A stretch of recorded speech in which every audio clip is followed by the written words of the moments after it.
Hi කොහොමද යාළුවනේ අපිට ඉතින් දවස් දෙකකින් ඔයාලව බලන්න එන්න බැරි වුණානේ. ඉතින් ඔන්න අපි අද ආව ඔයාලට වීඩියෝ එකක් අරගෙන.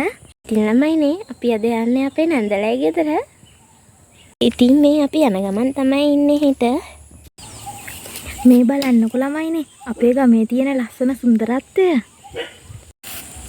මේ බලන්නකො යාළුවනේ ඉතින් අපි සතු జాතියක් බලන්න යන්නේ.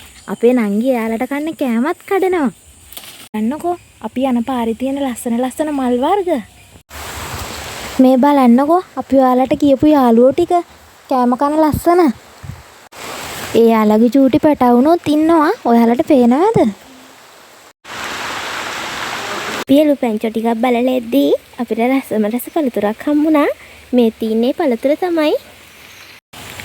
මෙන්න අපේ නන්දලගේ ගෙදර ගෙවත්තේ ලස්සන බලන්නකො ළමයිනේ.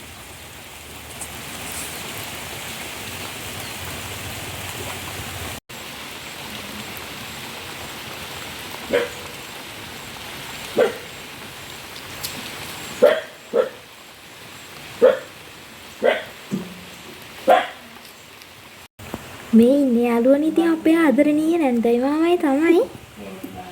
බලන්නකෝ ඒ කපල් එක. මේ ඉන්නේ අපේ නන්දගේ මාමගේ චූටි බට්ටිච්චෝ දෙන තමයි. එහෙනම් ළමයිනේ අපි නන්දලයි ගෙදරින් යන්න තමයි යන්නේ. ඉතින් බට්ටිච්චෝ දෙන්න අපිට බයි කියනවා. අපේ ගමෙත් ඒ ලස්සන තේවතුත් තියෙනවා. ඉතින් යාළුවනේ අද වැස්සත් එක්ක අපිට වීඩියෝ එක ගොඩක් දිගට කරගන්න උනේ නැහැ. එහෙනම් යාළුවනේ අපි අදට ගිහිල්ලා එන්නම්. ඔයාලා අපිට ආදරේ නම් අපේ channel එක subscribe කරන්න. අපිට comment එකකුත් දාන්න. ඔයාලා පරිස්සමෙන් සතුටින් ඉන්න. බයි.